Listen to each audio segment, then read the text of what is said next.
আসসালামু আলাইকুম। হ্যালো বন্ধুরা, কেমন আছেন? আল্লাহর মতো ভালো আছি। আপনারা দেখতে পাচ্ছেন এগুলো হচ্ছে একজন কৃষকের আখ। দেখতে কি মজা লাগবে, আপনারা দেখেন আখগুলো কি সুন্দরভাবে বেঁধে রেখেছে সেই কৃষক। বাঁশ দিয়ে বেঁধে রেখেছে যেন আখগুলো পড়ে না যায়। আখ এখন বর্তমানে বিলুপ্তর পথে চলে গিয়েছে। আখের বর্তমান বাজার খুব ভালো, কিন্তু অনেক অত্যাচারের কারণে আখ চাষ আর মানুষ করে না। আপনারা দেখতে পাচ্ছেন এই কৃষকের এতটুকু পরিমাণ আখ আছে।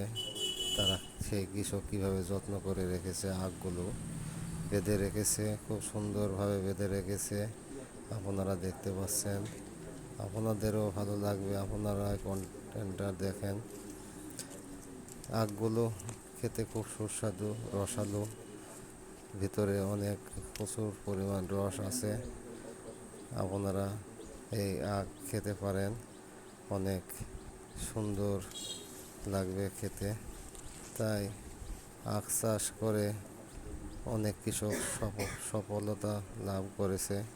আপনারা দেখতে পাচ্ছেন আখ খুব ভালো ভালো লাগে, অনেক সুন্দর লাগছে আখগুলো। আপনারা দেখেন, আপনাদের ভালো লাগবে অবশ্যই।